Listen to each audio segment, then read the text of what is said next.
So let's talk about a different component, and this is a filament lamp.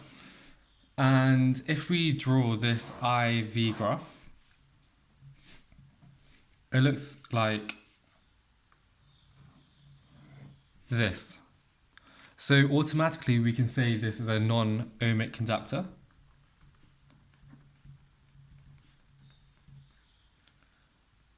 Or non-ohmic component, right? And we can see that the R value varies because again the gradient is 1 over R.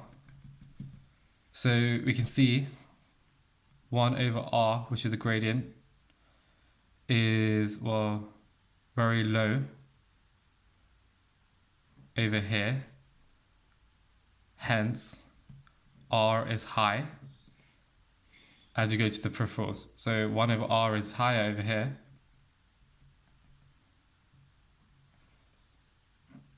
Hence, R is low. So as we increase the current, for example, we can see that the resistance increases likewise. And of course, there's also negative current. This is just defined because it's a vector, so it flows in the opposite direction of the way we set this up. Okay, so that's some key rules about a filament lamp. So if we actually analyze why does the resistance increase in a filament lamp, so if we have the filament and we look at the microstructure, actually this is even more than microstructure, this is atomic structure, and we increase the current going through here, so that means more electrons flow through the wire per second, which means there's more collisions between the delocalized electrons and the positive ions. Hence, they transfer more energy to the positive ions, meaning they vibrate with greater intensity in their fixed positions. Hence, in one aspect, the temperature will increase because this is a thermic reaction.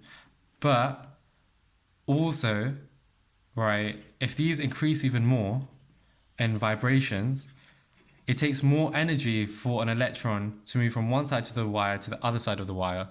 Hence, that was a very loose way of defining what resistance is. So hence the resistance would be higher. So hopefully that makes a bit of sense.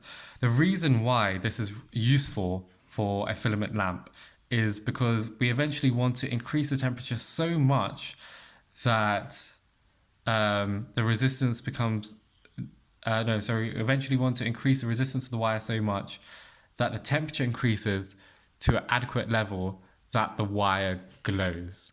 So this is a very useful characteristic of a filament lamp.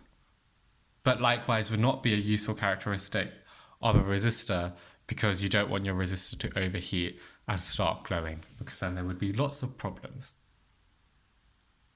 Let's move on and look at diodes.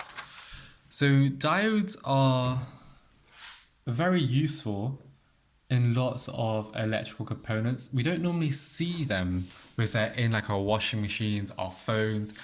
Any control system has a diode, and this is used generally to regulate the flow of current in a circuit. So if I connect this to a battery,